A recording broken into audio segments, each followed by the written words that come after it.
This is part one of a series of videos that were created in order to really help develop an understanding of source analysis. The purpose of this video is to look specifically at credibility, but first I'm just going to introduce some basic concepts. So first and foremost, we're talking about the Stage 2 research project, and one of the assessment criteria in this case is the analysis of information and ideas.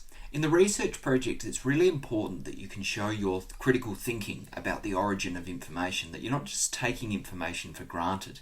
Because at the end of the day, it's not so much about what the information is about as to how you operate with that information. With that in mind, you need to show consideration of the value of the sources, their origins. How valuable is this in comparison to something else, and is this going to give me the best outcome? And you need to demonstrate the ability to weigh up and evaluate sources and ideas as you go along. Over these videos, we'll be talking about three main concepts, which are credibility, validity, and reliability. Now, you'll hear a whole bunch of other terms, and we'll have a bit of a catch-up video towards the end that talks about some of those extra terms and their meanings. We're going to be talking about credibility today. So credibility tends to be the one that students generally understand the best. So hopefully this will be the easiest video for you. It really concerns who created the information, what are their qualifications, their understanding, and what is their right to speak on this information. Now I'm going to unpack what that means a little bit. To give a simple illustration, if you look at these two pictures here, who has the right to provide information? Well, you can see the answer already down here. Well, it depends on the content. If I was looking to get some advice on my car, then a mechanic would probably give me the most accurate information because of their qualifications and understanding of that field. However, if I was looking for medical information, then I'd go to a doctor.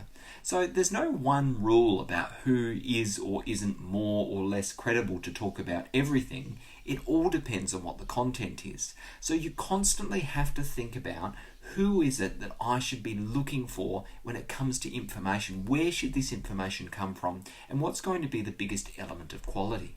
So good credibility consideration considers the qualifications, background, or experience of the creator of information. So think a little bit about where it came from. So if we're talking about an author, if you've got one single author or even a team of authors, look at the qualifications that they hold. Now, sometimes we can make the mistake of just seeing that because it's Dr. What's-His-Face, we assume that they're qualified. But of course, doctors can come in lots of shapes and sizes. You're not necessarily a medical doctor to have a doctorate. It could be in an area of philosophy, it could be an area of literature, it could be an area in scientific pursuit. All of these things are very different. So you need to think about what is the qualification in. It's not enough just to be a doctor. Think about their background.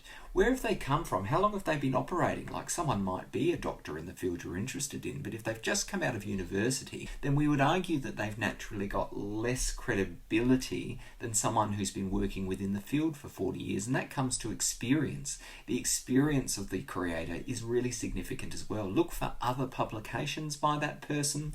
Look for their name in amongst kind of other areas. That links a little bit to background as well, because sometimes when we actually look up somebody, someone might be a doctor, but in looking into their background, we might actually find that they've, maybe they've been in the media, or they've had some of their research challenged for authenticity, or maybe they've had their qualifications stripped away, or maybe their qualifications came from a place that was shown to be corrupt. Background can be really interesting, so it's important to look at that. It's really important that good credibility consideration is specific. It shows effort and intention in determining the source. Now, I always say to my research project classes, don't fall into simple habits of saying, this is a .org website, therefore it's an organization, therefore it's credible. Okay, those simple it's similar to that thing about the doctor. Because this person's a doctor, it must be credible. Those assumptions are really dangerous, particularly in the research project, because as I said at the beginning, we want to see you thinking clearly, critically, and evaluating the quality of sources. So if you're just taking things at face value, you're not doing that. You need to really consider the author and the publisher where possible. Think about not just who wrote the thing, but where it's published. Now, it's really common that you might find a particular website like Medical News Today, and you'll go on and it doesn't actually say who the author was. So all you've got to look at is the publisher, or the website in this case. And that can tell you a lot about credibility as well. For example, some publishers, for example WordPress, allow anyone to publish anything on their site. So if someone had a WordPress site, it would probably be their own personal blog. Is that credible?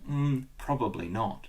But other websites have what we call an editorial process. So that means that they will not publish anything until it has been looked at by a group of editors to determine the authenticity of the information. Just to give you an example of that, I'm sure you can imagine like a newspaper. If it's being delivered out to everyone in Australia, then people aren't necessarily going to let people just submit and print whatever they want in that newspaper. It needs to be checked. Most websites will have an editorial process that you can search for, and I'm a huge fan on any website of going right down the bottom, that place where we almost never go on websites, and finding that little About Us section. Some key questions to ask yourself, is this a non-profit organisation? Like, where does the money come from? Do they sell subscriptions? Are they selling advertising? Like, where does the money come from for this? What are their motivations? What are they trying to achieve? Look at where they're from. Look at the country that they're from. Often when we're talking about things like bias, which we'll talk about later on down the track, the location or the country of origin of information can play a really big part of that. It doesn't have to be an individual, so be really conscious of that as well. Look at their mission statement and their philosophy. The last point here is that good credibility checks for peer review and substantiation. What elements do they have in place in the publication that actually demonstrate its accuracy? A really good publication, like anything kind of at an academic or university level, has what's called a peer review. So it actually has the list of, like if I'm doing something, I'm a doctor of philosophy or physics and I publish something, you'll usually see a list there of other physics professionals across the range who have checked and validated the quality of the work. Another classic thing in there is just simple things like that reference list or that bibliography. Where has this information come from? Can you substantiate the truth of this information? If someone's written an article and they've based it on 4 or 5 other articles that are published and those articles are credible, that raises the credibility of the article itself. So just be really mindful of looking for all of these details. A couple of interesting tips just to watch out for. So look for details about where information comes from. Did it have a single or multiple authors? That's a really great opening question. Consider who the person is. Is there information on the web page? Can you search them separately to find more information? I think doing just a simple Google search or just something around the background or just seeing if there's a links page or about the author section is worth your weight in gold. I mentioned before, consider the publisher. Have they published similar information? Look at their values, motivation, and efforts to maintain credibility. Do they have an editorial process? I made mention of that before. Be really specific about their connection to what you are researching. If you are researching geography and they happen to have a doctorate in geological science, that's great. So be specific about that. Don't just say, oh yeah, they have a degree or they seem to have some background in this area. Be really specific. That's going to make a really big difference.